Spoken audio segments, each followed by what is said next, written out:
بسم اللہ الرحمن الرحیم۔ السلام علیکم ناظرین، آج ہم کالی چٹان کی کہانی کے ساتھ آپ کی خدمت میں حاضر ہیں۔ گاؤں میں اچانک ہی قتل کی وارداتیں شروع ہو گئی تھی۔ دہشت سے سہمے ہوئے لوگوں میں سے دو نوجوان دوستوں نے کھوج لگانے کا تہیہ کیا اور کالی چٹان کی طرف چل دیے جہاں لاشیں پائی جاتی تھی۔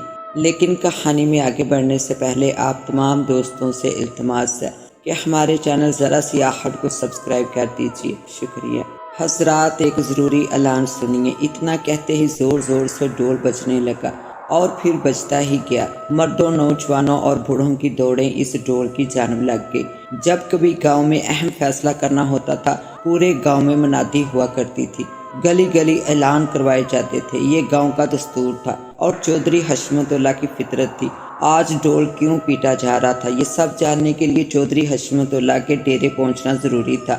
ہر گاؤں کا ایک فرد وہاں ڈیرے پہنچتا رہا۔ ایک اضطرابی کیفیت کا عالم تھا، غمگو کی کیفیت تھی۔ سبھی کی نظریں اونچی حویلی کے دروازے پر جمی ہوئی تھی، جس دروازے سے چودھری صاحب نے برآمد ہونا تھا اور اس مجمع تک آنا تھا۔ اسی روز میرا دوست عرفان بھی میرے پاس تھا۔ میں نے عرفان کا بازو کھینچا اور کہا، چلو سنتے ہیں چودھری صاحب کیا کہتے ہیں۔ یہ دستور، یہ طریقہ کار اس کے لیے بالکل نیا تھا، لیکن اسے اچھا لگا تھا۔ وہ بھی خوشی خوشی ساتھ چلنے لگا۔ لیکن یہ سب کیوں ہو رہا تھا، اس بات سے بالکل انجان تھا۔ ساقہ بتاؤ تو صحیح، یہ سب کیا ہے؟ اس نے حیرت بھرے لہجے میں پوچھا۔ رات کو بتاؤں گا، میں نے تیز تیز قدم اٹھاتے ہوئے کہا۔ بس جلدی ڈیرے پہنچو، یہاں بہت کچھ ہو رہا ہے۔ لہٰذا ڈیرے پہنچتے ہی لوگوں کا ایک بہت بڑا ہجوم دیکھنے کو ملا۔ چودھری صاحب 4-5 ملازموں کے درمیان حویلی سے نکل کر ڈیرے تک آئے۔ ایک نظر وہاں کھڑے ہجوم پر ڈالی۔ شاید دیکھنا چاہتے تھے کہ یہاں پہنچنے والے آدمیوں میں کسی آدمی کی کمی تو نہیں۔ تب وہ بولے، یقیناً آپ سبھی جانتے ہیں کہ میں نے آپ سب کو یہاں کیوں جمع کیا ہے۔ الفت جان کا قتل، اس کا تقسیم جسم، اس کی نکلی ہوئی آنکھیں اور اس سے قبل 2 قتل۔ مجھے یہ کسی انسان کے ہاتھوں قتل نہیں لگتے ہیں، یوں لگتا ہے جیسے سیب۔ چودھری صاحب نے آج دفن کیے جانے والے نوجوان کی موت کا خدشہ ظاہر کرتے ہوئے کہا۔ چودھری صاحب کے لہجے ان کی شخصیت میں راونت دکھائی نہ دی، بلکہ ان کے لفظوں میں زیر کی دکھائی دی۔ دردانہ لہجہ نظر آیا۔ جی چودھری صاحب، آپ نے درست کہا ہے، ہمیں بھی یہی گمان گزرا تھا۔ اور پھر گاؤں میں الفت جان کا یہ پہلا قتل نہیں ہے۔ ایک بزرگ نے چودھری کی بات کی تائید میں اپنی سوچ کا اظہار کیا۔ اللہ بسایا، یہ چودھری حشمت کا گاؤں ہے، یہاں قتل ہو رہے ہیں اور حشمت اللہ اس وقت تک سکون کی نیند نہ سو سکے گا جب تک ان کے قاتل کو آپ لوگوں کے سامنے سزا نہیں دے دیتا، چاہے وہ وحشی انسان ہو یا اسیب۔ آپ سبھی کو جمع کرنے کا مطلب صرف اتنا ہے کہ چکنے رہیں، آس پاس ارد گرد پر نظر رکھیں، کسی پر شک گزرے تو مجھے آگاہ کریں۔ 1 ماہ میں 3 قتل اور تینوں قتل کالی چٹان پر ہوئے ہیں۔ کسی کے وہم و گمان میں بھی نہ تھا کہ نور دین قتل ہوا کالی چٹان پر پڑا ہے۔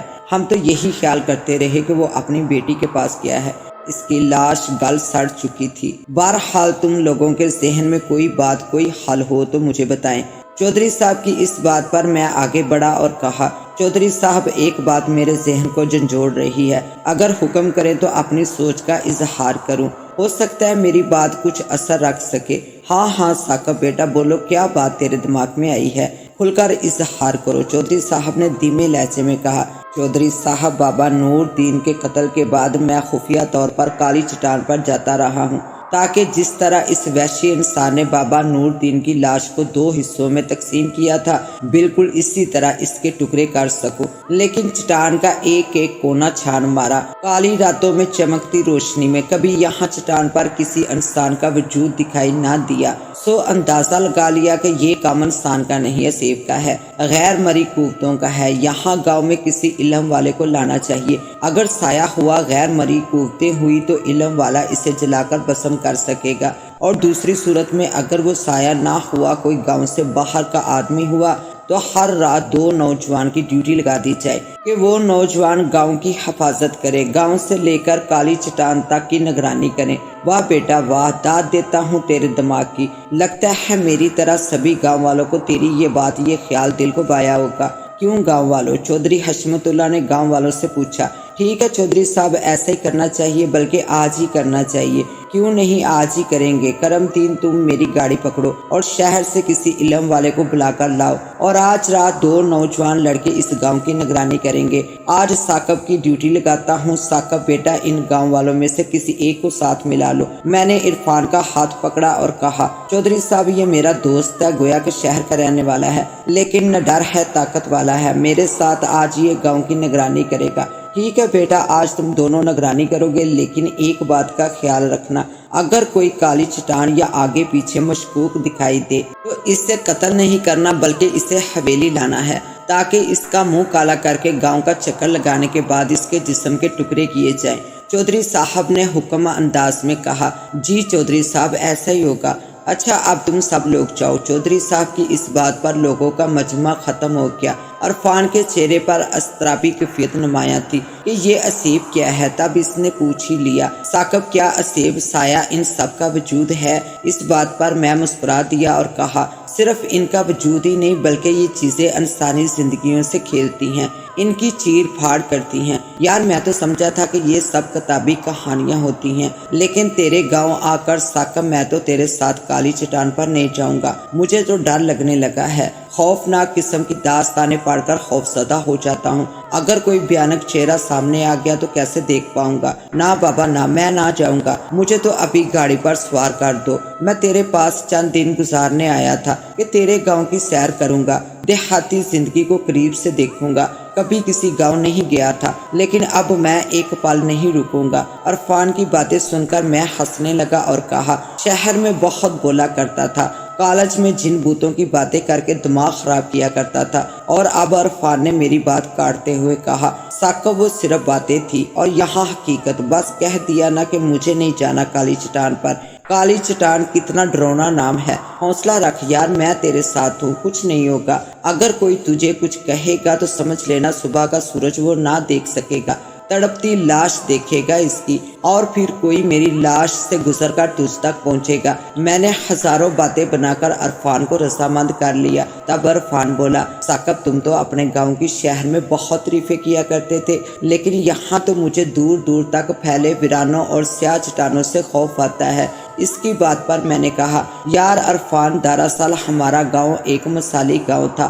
کالج کی چھٹیاں میں خود دور پہاڑوں میں گزارنا چاہتا تھا، پھر تجھ سے جدا ہو کر جو ہی گاؤں آیا تو پتہ چلا کہ بابا حاکم دین قتل ہو گیا ہے۔ اس سے قبل بابا نور محمد قتل ہوا تھا۔ گاؤں والوں کے چہروں پر چھائی زردی دیکھ کر اور ان کی باتیں سن کر پہلے تو میں ڈرا، لیکن پھر اس طاق میں رہنے لگا کہ جان سکوں کہ یہ گھنونا کھیل کون کھیل رہا ہے۔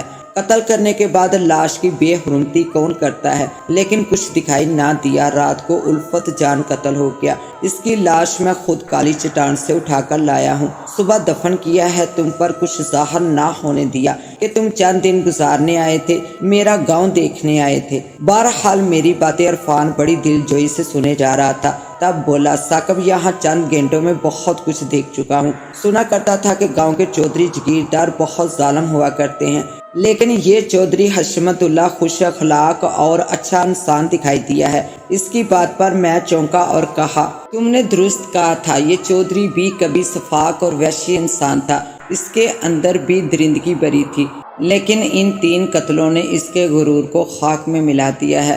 اپنے آپ کو بھی چٹان پر مردہ پڑا دکھائی دینے لگا تھا، ٹکڑوں میں تقسیم دیکھنے لگا تھا۔ تب اس کی درندگی کا گھمنڈ ٹوٹ گیا، گاؤں والوں کے قریب ہو گیا۔ یہاں کے لوگوں کا ضبط نہیں ہے، راست باز ہے، حوصلہ مند اور باہمت انسان ہے۔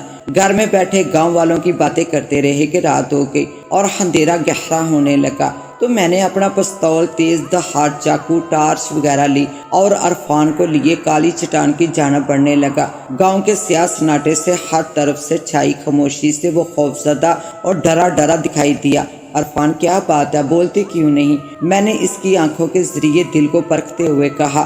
میری بات پر وہ چونک سا گیا۔ ثاقب یار، کیسے رہ پاتے ہو تم لوگ ایسی جگہوں پر؟ شام ڈلتے ہی قدم سناٹے کے ڈر سے لڑکھڑانے لگتے ہیں، آنکھوں کی چمک مند پڑ جاتی ہے، چہکتی زبانیں خاموش ہو جاتی ہیں۔ اس کی ڈر اور خوف میں بھیگی آواز سن کر میں ہنسا۔ واہ دوست واہ، تم اتنے بھی ڈرپوک ہو سکتے ہو، یہ میں نہ جانتا تھا۔ تم شہری لوگ گاؤں کی زندگی کو نہیں سمجھ سکتے۔ شہر میں سوائے رونقوں کے اونچی اونچی عمارتوں کے اور ہے ہی کیا۔ یہاں گاؤں میں دیکھو کھلی فضائیں، ٹھنڈی ہوائیں، لہراتے سبزے، دیسی خوراکیں، وہ سب تو ٹھیک ہے، لیکن مجھے راتوں کا سیاہ سناٹا خوفزدہ کیے جا رہا ہے۔ اس نے میری بات کو درمیان میں ہی اچکتے ہوئے کہا۔ اس کہانی کا بقیہ حصہ دیکھنے کے لیے پارٹ 2 کا وزٹ کریں۔ اس کے ساتھ ہی اب مجھے دیں اجازت، ملتے ہیں انشاءاللہ پارٹ 2 کے ساتھ، تب تک کے لیے اللہ نگہبان۔